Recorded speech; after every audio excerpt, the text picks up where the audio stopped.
Welcome back to this week's study of the Sermon on the Mount. Today we're looking at Matthew 5:7 as we continue with the part that's called the Beatitudes. So join with me as we read Matthew 5:7 again. Blessed are the merciful, for they will be shown mercy. Well, mercy was one of those qualities, like some of the others, that was in short supply in Jesus' day, as it is in our day as well, but even more so back then. Even a casual reading of the Gospels will show that it was often pushed aside or was virtually unknown. We see it right away as the Gospels open with the vicious response of Herod to Jesus' birth when he ordered the slaughter of the innocent children.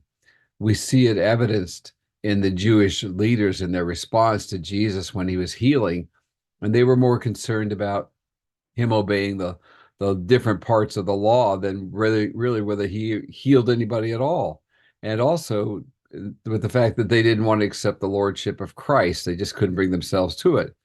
Again, look at the miracles where they again were more concerned about Jesus healing on the Sabbath, like when he healed the man with a withered hand.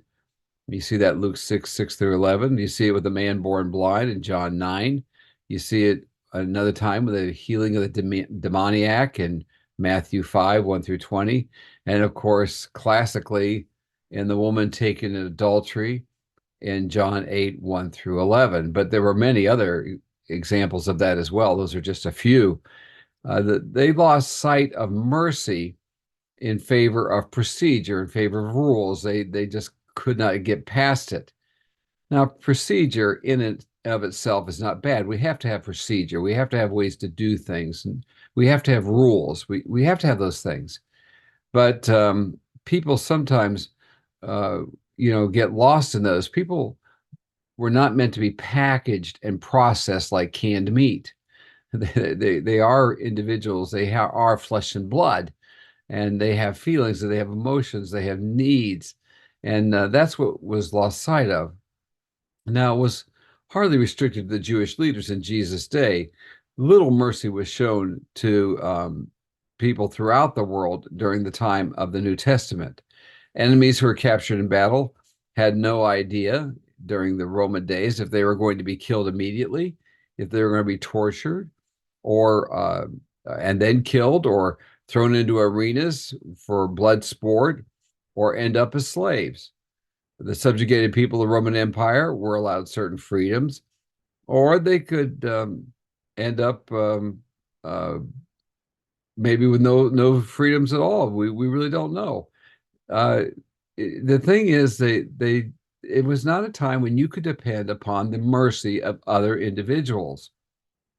So life was very harsh. Life was very difficult. And extending mercy was a luxury that few felt they could afford to do because, it was um, it was not shown to them, it was not modeled, it was not part of life. And to show mercy, a lot of times was felt to show weakness. And so, when Jesus talked about mercy, it was again like some of the other things we've already talked about. It was something a bit strange for their ears to hear and to conceive of. Now, when we talk about mercy, it differs from grace. That grace speaks of our need as sinners. Mercy reaches out to people in their misery. Mercy is foundational to how Christians live their lives. Uh, it is mercy that is coupled with compassion that puts its feet to how we live out our Christian profession. James 2:16 says it very clearly. As the body without the spirit is dead, so faith without works is dead. And elsewhere, Jesus speaks even more clearly about it by commending the merciful and warning to show, um, say to those who did not show mercy what would happen. He speaks about different scenarios where mercy was warranted, and then he says, and after talking about different ways that mercy should be shown, he says, "Truly I say to you, whatever you did for the least of these, my brethren, brothers and sisters of mine, you did for me. And if you, sorry, if you didn't do it for them, You did not do it for me. You must show mercy to people in their need. And if you didn't, you denied it to me. So it's a very, very strong thing that Jesus says. Now, mercy differs from pity. We need to understand that. Pity that often tugs on our heart, and then we look away. We see perhaps somebody who's been in a car accident, we pity them, but we just keep driving. But mercy fixes itself on the plight of another person and is moved to action. I must do something. Again, we think about that story of the Good Samaritan. Perhaps the priest felt pity for the man who was injured. Perhaps the Levite felt pity for the man who was injured. But it was the Samaritan who actually went over and did something for him.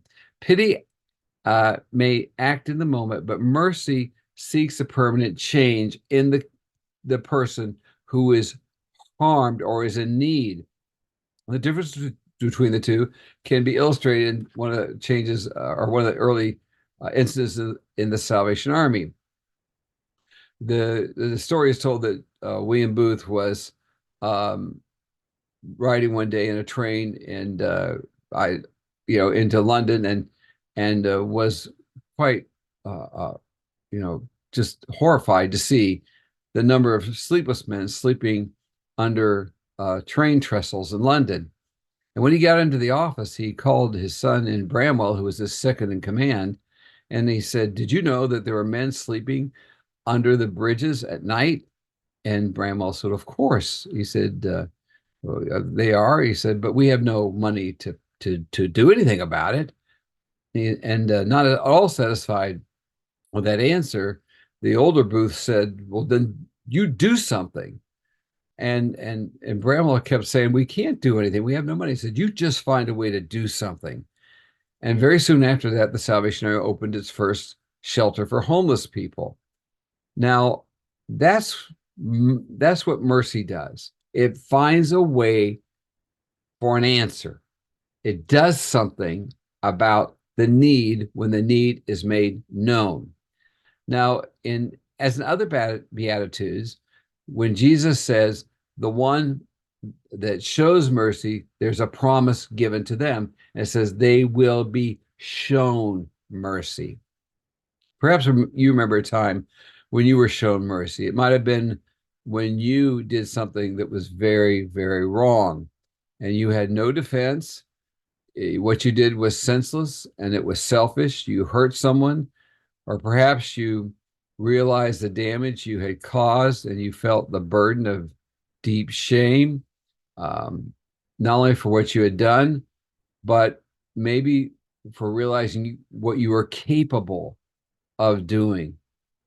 And the offended party did not owe you forgiveness. You realized that they had no reason to forgive you. And if the relationship was broken by all rights, it should have been. And if you were truly sorry for what you did, there was no bargaining, there was no seeking to justify your transgression. You realize you were totally, totally wrong. You had no shield of protection. There's nothing left but to drop your weapons and to hope for mercy from the other person.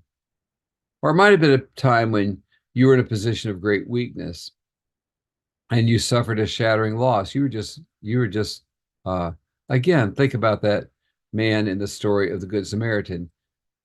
You were unexpectedly leveled, maybe through an illness, maybe through some great loss that came to you in work or in any number of ways, in a family situation, and you saw no way to help yourself.